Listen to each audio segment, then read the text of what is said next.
حدیث نمبر 4391، حضرت سوید بن غفلہ رضی اللہ عنہ فرماتے ہیں زید بن سوہان اور سلمان بن ربی جہاد کے لیے گئے، مجھے ایک چابک پڑا ہوا ملا تو میں نے اسے اٹھا لیا، ان دونوں نے کہا اس کو چھوڑ دو، میں نے کہا میں اس کا اعلان کروں گا، اگر اس کا مالک آ گیا تو وہ ٹھیک ہے ورنہ میں اس سے نفع حاصل کروں گا۔ میں نے ان دونوں کی بات نہ مانی، جب ہم جہاد سے واپس آئے تو میں حکم خداوندی سے حج کے لیے چلا گیا، پھر جب مدینہ طیبہ آیا اور حضرت ابی بن کعب رضی اللہ عنہ سے ملاقات کر کے ان کو چابک کا معاملہ بتایا اور ان دونوں حضرات کی بات بھی بتائی تو انہوں نے فرمایا میں نے ایک تھیلی پائی تھی جس میں 100 دینار تھے، یہ رسول اکرم صلی اللہ علیہ وسلم کی دور کی بات ہے، بس میں آپ کی خدمت میں حاضر ہوا، آپ نے فرمایا 1 سال تک اس کا اعلان کرو، میں نے اس کا اعلان کیا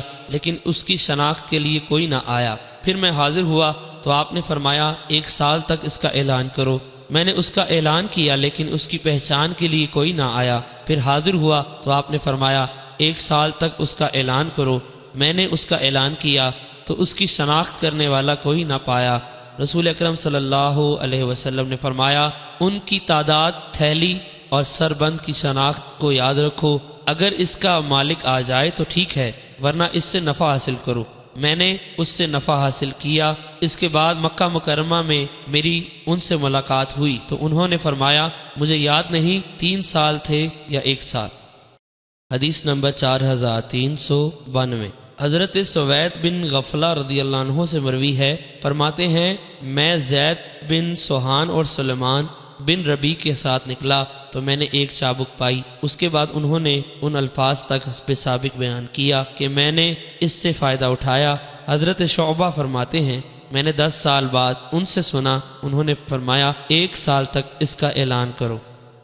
حدیث نمبر 4393، حضرت مسلم رحمۃ اللہ علیہ نے اس حدیث کی 4 سندیں ذکر کی ہیں، حماد بن سلمہ کے علاوہ سب نے 3 کا ذکر کیا، البتہ انہوں نے 2 سال یا 3 سال کا شک کے ساتھ ذکر کیا ہے۔ سفیان، زید بن ابو انیسہ اور حماد بن سلمہ کی روایات میں یوں ہے کہ اگر کوئی شخص آئے اور تمہیں اس کے عدد ہتھیلی اور اس کے سربند کی خبر دے تو اسے دے دو، ابن نمیر کی روایت میں ہے ورنہ تم اس سے نفع حاصل کرو۔ حدیث نمبر 4394، حضرت عبد الرحمن بن عثمان تیمی رضی اللہ عنہ سے مروی ہے کہ رسول اکرم صلی اللہ علیہ وسلم نے حاجیوں کی گری پڑی چیز اٹھانے سے منع فرمایا۔ حدیث نمبر 4395، حضرت زید بن خالد جوہنی رضی اللہ عنہ رسول اکرم صلی اللہ علیہ وسلم سے روایت کرتے ہیں آپ نے فرمایا جو کسی گمشدہ چیز کو رکھ لے تو وہ شخص گمراہ ہے جب تک اس کا اعلان نہ کرے۔